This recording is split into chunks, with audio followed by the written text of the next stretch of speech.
Seguro que ahora muchos de ustedes ya están acostumbrados a la fórmula que tenemos acá, de ver un pasaje en el Antiguo Testamento que era una profecía cumplida en la vida de Jesús. Hace poco, como obviamente acaba de pasar la época de la Navidad y todo eso, vimos que hay un montón de profecías en la Biblia sobre su nacimiento, hasta sobre los pastores que iban a venir a verlo, sobre los reyes magos que vinieron a visitarlo.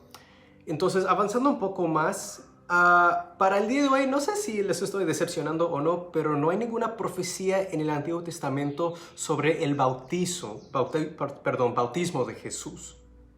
Ahora, no hay una profecía directa, o sea, no como, por ejemplo, que leímos en la Navidad, como Miqueas 5:2, que dice, el Mesías va a nacer en Belén.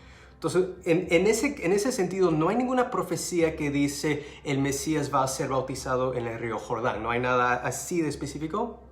Pero igual sí hay un paralelo muy, muy claro entre el bautismo de Jesús y algo que sí sucedió en el Antiguo Testamento. O sea, había algo que Dios mandó al pueblo de Israel a hacer como una preparación, no solamente por ellos, pero también como para mostrar que el Mesías iba a ser también, uno de ellos, un israelita, iba a tener como yo quiero decir privilegio, pero la realidad es que él iba a tener una unción que solo podía venir desde el sacerdocio judío de Israel. Para los que estén un poco confundidos de lo que estoy hablando, en un rato todo esto va a tener sentido. Pero lo que sí dice la Biblia en profecías, por ejemplo, en Isaías 40, sí habla sobre esa voz que clama en el desierto, prepara el camino del Señor. Los que ya más o menos saben un poco de la Biblia, o al menos estoy segurísimo si ustedes han visto una película sobre Jesús, seguro, Juan el Bautista. Hemos hablado bastante sobre él. Creo que la primera historia que hablamos fue sobre su nacimiento, sobre cómo el ángel apareció a Zacarías y que le dijo que su hijo no iba a ser el Mesías, pero iba a ser este hombre que los profetas habían dicho que iba a preparar el camino del Mesías, el precursor.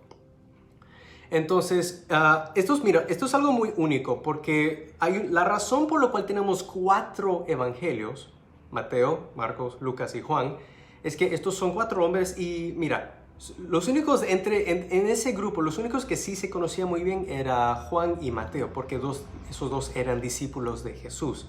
Marcos era un seguidor de Jesús desde el inicio, pero él no fue uno de los 12, él no fue un discípulo, o sea. Y Lucas era el único que no era un judío, él era un griego de lo que el día de hoy es el norte-oeste de Turquía. Obviamente Turquía como una nación no existía en esta época.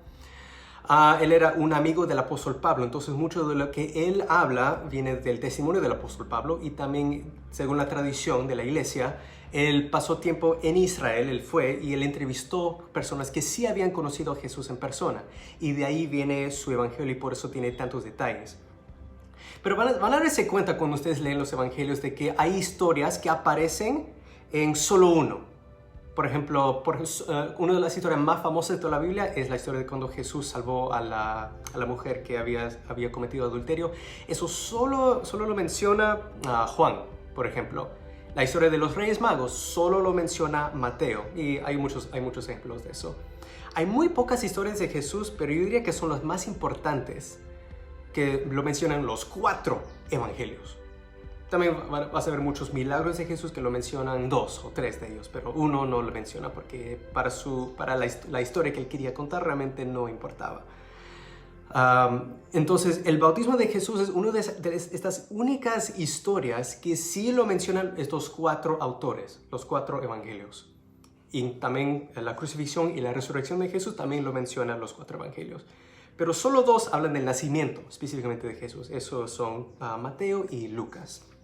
Pero el bautismo sí lo mencionan todos.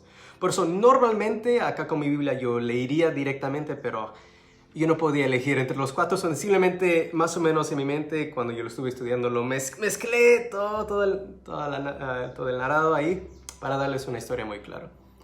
La Biblia nos dice de que Juan, obviamente ya casi todo el mundo ya conoce su background, como decimos en inglés, su historia, o sea, de cómo él nació, por qué Dios lo trajo a la tierra. Él empieza a predicar, él pasa muchos años en el desierto simplemente estando con el Señor. Y mira, mira, incluso para la gente de esa época, para nuestra época sería lo mismo. Este es un hombre loco. En inglés tenemos un término que se llama hobo, o sea, alguien que vive en la calle, que no tiene hogar, que tiene una barba así bien fea, que come basura, come lo que puede porque no tiene trabajo, no tiene dinero.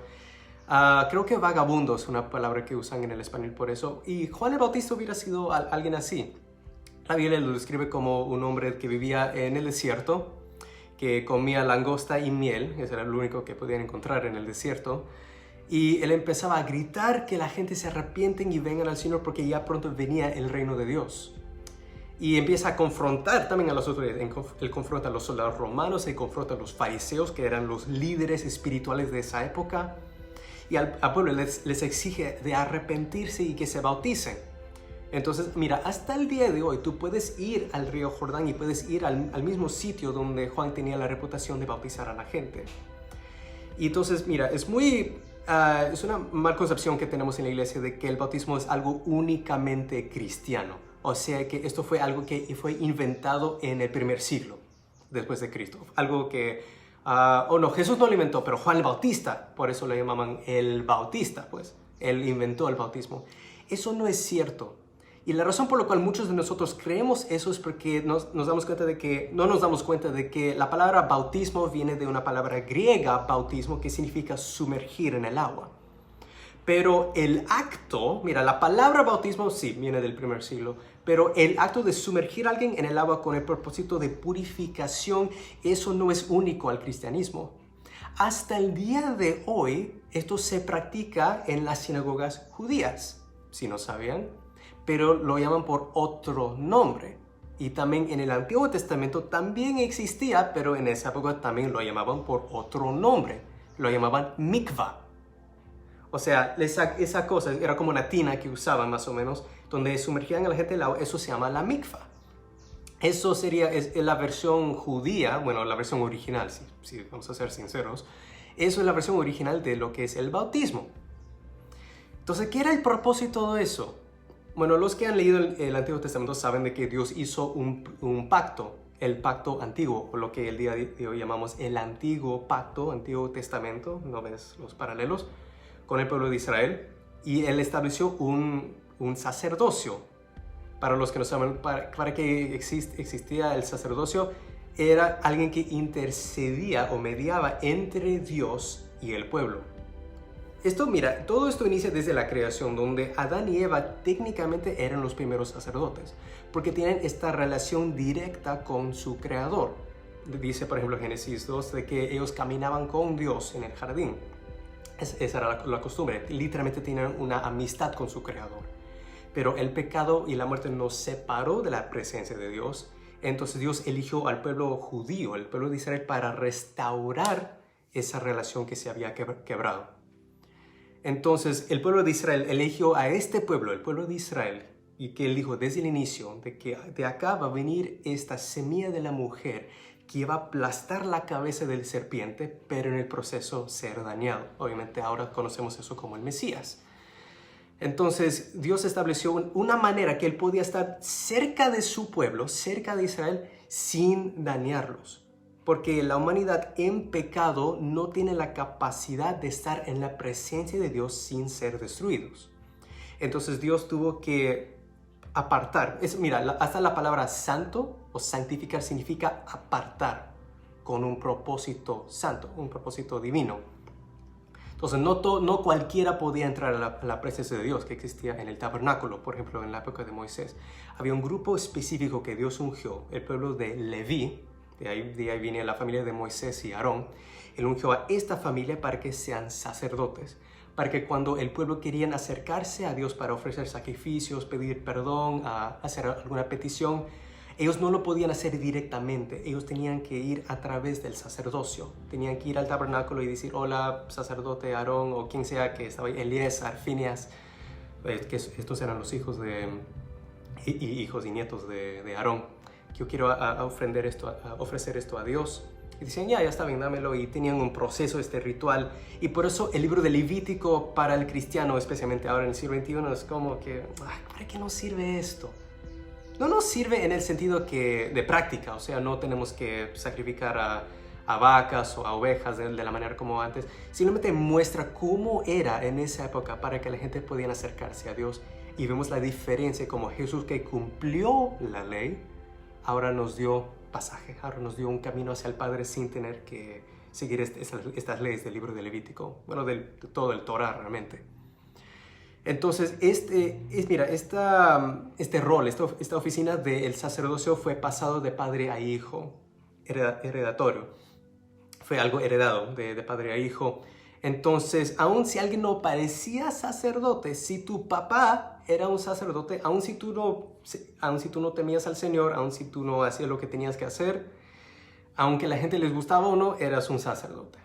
Vemos un ejemplo de esto, por ejemplo, en Primera de Samuel, en la historia de Elí, que era un buen sacerdote. Él amaba mucho al Señor y cuidaba a su pueblo, pero sus hijos estaban en rebeldía y hasta cometían pecado en el mismo tabernáculo. Y él hacía nada para pararlos y eventualmente sufrieron las consecuencias. Esta historia es para otro momento. Pero, ¿por qué te digo esto? Porque vemos que también Zacarías era un sacerdote. Hasta la primera vez que hablamos sobre él en Lucas capítulo 1, él está justamente en el templo, que era lo que vino después del tabernáculo. Él está haciendo sus deberes como sacerdote ante Dios. Entonces, él tiene un hijo. Por todo lo que te acabo de decir en este momento, les acabo de decir en este momento, que eso hace Juan el Bautista. Entonces, si su papá es sacerdote y tiene un hijo, ¿qué significa que él es? Mucha gente no se dan cuenta, mira, aún cristianos no se dan cuenta de que aún este vagabundo vestido con ropa de camello comiendo langosta, lo loco que se ve, todo despeinado con una barba así enorme, aunque te guste o no, aunque parezca o no, este hombre era un sacerdote. Y mira, en su forma que Dios puso en él, que Dios puso en su corazón, en su forma, él estaba haciendo su rol como sacerdote, clamando y tratando de animar a la gente de acercarse a Dios. Y la mikvah era parte de eso. Porque como les acabo de decir, de que el rol del sacerdocio también se pasaba de padre a hijo, pero en eso también había un ritual, había un proceso, no era algo así automático. Cuando ya llegaba la hora de que ya el papá estaba al punto de morir, ya estaba anciano, ya no le quedaba mucha fuerza, ya sabía que su tiempo como sacerdote se iba a acabar, él llamaba a su hijo. Y la ley de los judíos decía de que para alguien ser sacerdote oficialmente, ungido como sacerdote, ordenado como sacerdote, tenías que tener mínimo 30 años. Porque ya a esa edad ya tienes la madurez, bueno, se supone que tienes la madurez psicológica para tomar esta responsabilidad espiritual. Porque no es solo, mira, la gente de esta época lo toma mucho más en serio que muchos pastores el día de hoy. No solamente estabas yendo ante Dios por ti mismo, estabas representando a un pueblo entero. Literalmente, en la época de Moisés había más o menos unos 2 millones de israelitas que entraron a la tierra prometida. Más o menos, no sabemos el número exacto. Pero imagínate, tienes literalmente en tu espalda el peso de millones de personas que están dependiendo de ti para poder acercarse a Dios. Como decimos en inglés, no pressure. Entonces la ley decía que tenías que tener mínimo 30 años.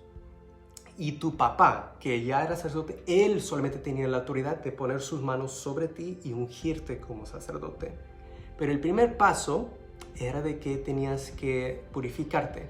O sea, físicamente obviamente se tenía que bañar como a cualquier otro, pero este mikvah tenía también un símbolo de purificación.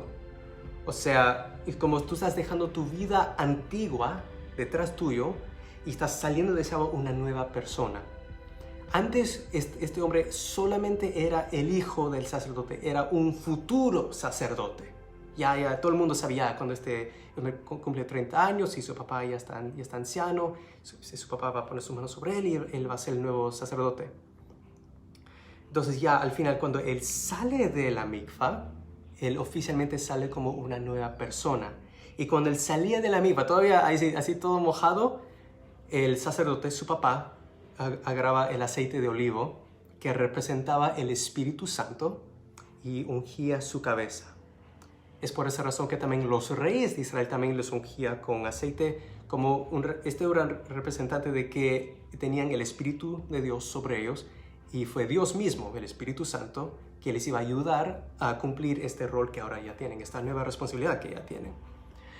Entonces salían de ahí y tenía que proclamar el sacerdote a todo el mundo en público: este es mi hijo amado y tengo mi complacer en él. O sea, está dando su afirmación: yo estoy de acuerdo y yo confío en mi hijo de que él va a hacer este trabajo bien. Por eso le he sumergido en la mikvah, por eso he puesto el aceite sobre su cabeza que representa el Espíritu de Dios. Y estoy proclamando: este es mi hijo. Y él de ahora y adelante va a tomar mi responsabilidad. Él va a tomar la responsabilidad para acercar al pueblo ante Dios. Y después de ahí oficialmente era un sacerdote.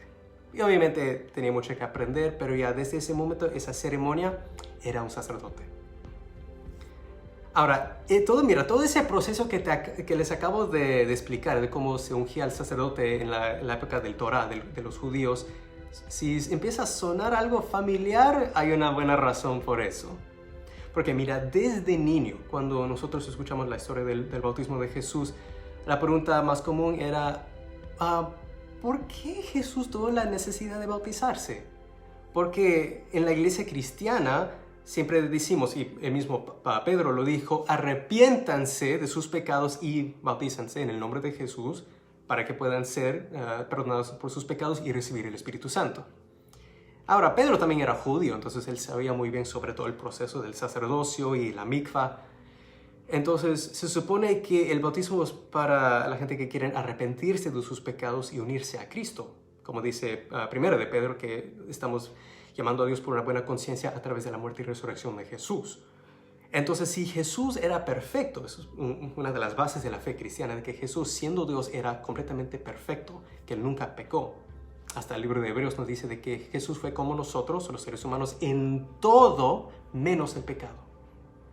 Entonces, si Jesús no tuvo pecado, ¿para qué tuvo que bautizarse? Y la respuesta más común que yo escuché de niño era solamente para darnos un ejemplo. Y de niño me quedé, bueno, ya será, ¿no? No fue hasta muchos años después, al estudiar un poco de la perspectiva judía y todo lo que les acabo de decir, que ahora todo tenía sentido. No era solamente un ejemplo, pero hay un poco de verdad en eso también. Pero la razón por la cual Jesús se bautizó no era porque él tenía pecado, era porque aún siendo Dios, él se hizo un ser humano. Él siendo Dios, como dice Filipenses 2, él se humilló y tomó la forma de un siervo. O sea, en humildad, él decidió, por su propia voluntad, de seguir la ley que él mismo había establecido miles de años atrás al pueblo de Israel. O sea, él estaba tomando el rol de sumo sacerdocio para todo el mundo, el Cordero de Dios que quita los pecados del mundo. Entonces él mismo estaba siguiendo sus propias reglas. Si él iba a ser sacerdote, él tenía que ser ungido por un sacerdote y cumplir la ley. Entonces por eso dice la Biblia que Juan está en el río Jordán proclamando: arrepiéntanse, el reino de Dios ya se acerca, bautízanse. Él empieza a bautizar un montón de personas, literalmente miles lo empiezan a seguir. Y después a una distancia ve a su primo. Como lo hemos hablado antes, su mamá, las mamás de los dos, María y Elizabeth, eran primas, entonces estos eran también primos, un poco más lejanos, pero igual eran familia. Pero reconoce a su primo y reconoce de que este es el Mesías. Acuérdate que, mira, haber pasado tantos años en el desierto con el Señor y hablando con el Espíritu Santo, ya su espíritu sabía muy bien quién era el Mesías. Entonces cuando Jesús se acerca a él y dice: bautízame, le dice: ¿cómo? Él, mira, sabía muy bien de que Jesús era perfecto. Sabía de que este era Dios. Entonces dice: mira, no, yo no soy digno de bautizarte. Mira, al contrario, tú deberías bautizar a mí. Mira, Juan, siendo el mejor hombre nacido entre todas las mujeres, como dijo Jesús después, aún así, el mayor hombre que ha existido, él seguía siendo un pecador. Nada comparado con la santidad de Dios. Entonces por eso le dice a Jesús: yo debería ser bautizado por ti. Si nada, tú no tienes pecado, ¿para qué tienes que bautizarse? Y Jesús le da la respuesta que para mí no tenía sentido hasta ahora. Él dice: para cumplir toda justicia. En otras palabras, tú lo puedes traducir: para cumplir la ley. O sea, yo necesito que tú me unges. Mira, bueno, ni siquiera que tú me unges, solo necesito que me pones en la mikva, que era el río Jordán en esta época. Mi padre va a hacer el resto. Porque su padre en el cielo, obviamente, como decimos el Padre Nuestro, que santificado sea tu nombre, está en el cielo, él realmente es el que me va a ungir como sacerdote el día de hoy. Pero yo necesito que tú, el ser humano, como el representante de Dios acá, yo necesito que tú me sumerges en el agua. Porque yo no lo puedo hacer yo mismo, eso no vale. Tú no puedes autobautizarte. Entonces Juan se da cuenta de lo que está al punto de suceder. Entonces él, ok, está bien. Entonces lo mete a Jesús en el agua. Estoy segurísimo que ustedes han visto las películas. Que él mete a Jesús del agua y dice que cuando Jesús sale del agua, ya cumplió el primer paso, que es la mikva, dice que los cielos se abren. O sea, ahora su padre, el sumo sacerdote, ahora sí abre los cielos y en lugar del aceite que representaba nomás al Espíritu Santo, ahora el mismo, el verdadero Espíritu Santo viene sobre él. Y dice la Biblia, en forma de una paloma, o sea, una forma visible para que todo el mundo que estaba ahí podía verlo. Todos ahí podían ser testigos de lo que estaba sucediendo. Entonces ahí tienes la mikva, tienes el Espíritu Santo viniendo sobre Jesús, la unción, y ahí, mira, el último paso. Ahora la voz de su Padre desde el cielo diciendo, este es mi Hijo amado, y yo tengo mi complacer en él. Y ahí dice, puede proclamar con toda la alegría y gozo en su corazón. Miran todos acá, este es el Cordero de Dios que quita los pecados del mundo. Y desde ese día y adelante, cada vez que alguien quería seguir a Juan, él mismo decía, no, yo tengo que bajar para que él pueda subir. Yo tengo que disminuir para que el ministerio de Jesús pueda incrementarse. Él sabía muy bien qué era su rol en toda esta historia de la salvación. Entonces, por ejemplo, mira, solo dos de los discípulos de Juan, él tenía muchos, pero dos de ellos se llamaban Juan y Andrés. Si los nombres suenan familiar, es porque estos eran los dos primeros discípulos de Jesús. Dice Juan, por ejemplo, en su evangelio, él estaba ahí cuando él realmente pasó. Muchos historiadores dicen de que Juan hubiera tenido más o menos unos 17 años en esta época. Entonces él y su amigo Andrés, los dos eran pescadores, estaban con Juan un día y vieron pasar a Jesús. Y ahí Juan les repite, mira, ahí está el Cordero de Dios que quita los pecados del mundo. O sea, le está dando como que, sígale, anda. ¿Seguro? Juan, ¿estás seguro? Claro, anda. Ok, bueno, gracias por toda tu ayuda. Entonces van corriendo a Jesús. Y dice, Rabí, que significa maestro. ¿Podemos seguirte? Dice, claro, ven, sígueme. Y de ahí empieza el ministerio de Jesús. Pero es algo muy increíble cuando entiendes el contexto histórico y cultural. Que Jesús no se bautizó porque él tenía pecado, que tenía que arrepentirse. Nosotros sí. Y Jesús no solamente se bautizó como un ejemplo. Porque he escuchado un montón de predicadores diciendo, bueno, como por ejemplo la Biblia dice de que Jesús es el primero de los frutos de los que habían resucitado, así como nosotros. Jesús también en un sentido estaba como bautizándose primero para que los demás lo seguiríamos. Hay aspectos de verdad en eso, yo no lo voy a negar completamente, pero la respuesta verdadera es mucho más profundo y mucho más rico que eso. O sea, si Jesús es nuestro sumo sacerdote, el intercesor, el mediador, como dice, por ejemplo, creo que es 2 de Timoteo, donde hay un solo Dios y un solo mediador entre Dios y el hombre, Jesucristo. Entonces Jesús tenía que seguir la ley. Jesús, en un momento, mira, hasta Jesús en sus sermones, él dijo, no crean por ningún momento de que yo he venido para completamente deshacer la ley. Yo no he venido para destruirlo ni nada, yo vine para cumplirlo. La razón por la cual el día de hoy no estamos obligados a seguir el Torah exactamente como está y todas las leyes del libro de Levítico no es porque no sirve, no es porque no tiene valor, es solamente porque reconocemos de que todas estas leyes eventualmente estaban fijándose en alguien que iba a venir a cumplirlo todo. Entonces, para la gente que debate, tenemos que seguir siguiendo la ley, bueno, parte de ese contrato, parte de ese pacto antiguo indica de que cuando viene el Mesías, cuando viene el nuevo pacto, tú estás obligado a seguirlo. O sea, si tú realmente quieres seguir el pacto antiguo, si tú realmente quieres seguir el Torá, el Antiguo Testamento, estás obligado a seguir el nuevo. Eso es parte del contrato. Dios desde el inicio está diciendo, todo esto es temporal. Todo esto está mostrando lo que hay de venir. Lo mejor todavía hay de venir.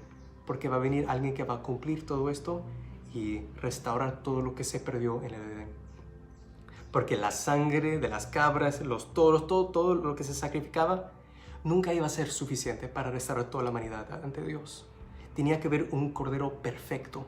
Literalmente Dios mismo tenía que venir, hacerse un ser humano como tú y yo, vivir esa vida perfecta que tú y yo no podíamos vivir y morir la muerte que tú y yo deberíamos haber muerto por su amor y su misericordia para restaurarnos ante el Padre.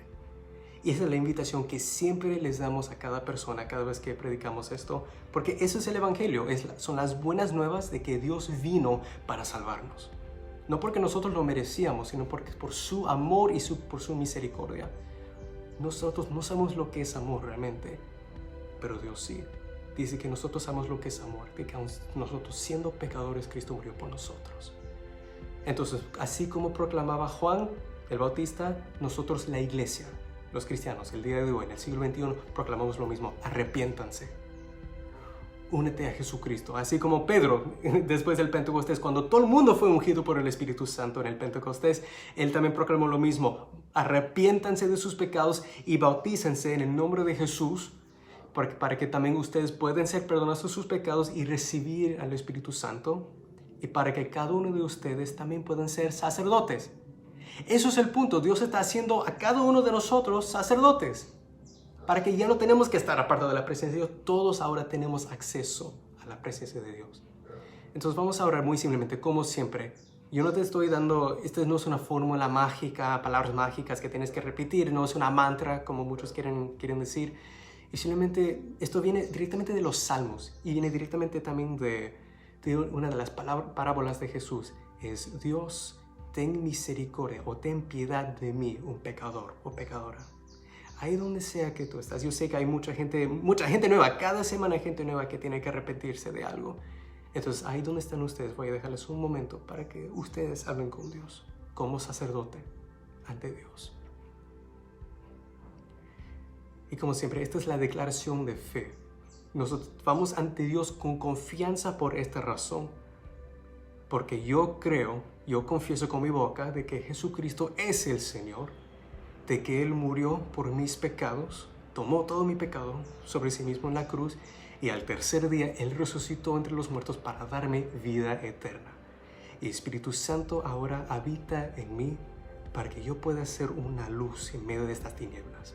Yo puedo ser un sacerdote o sacerdota ante Dios para mi pueblo, porque todavía vivimos en un mundo tan perdido, lleno de pecado y muerte.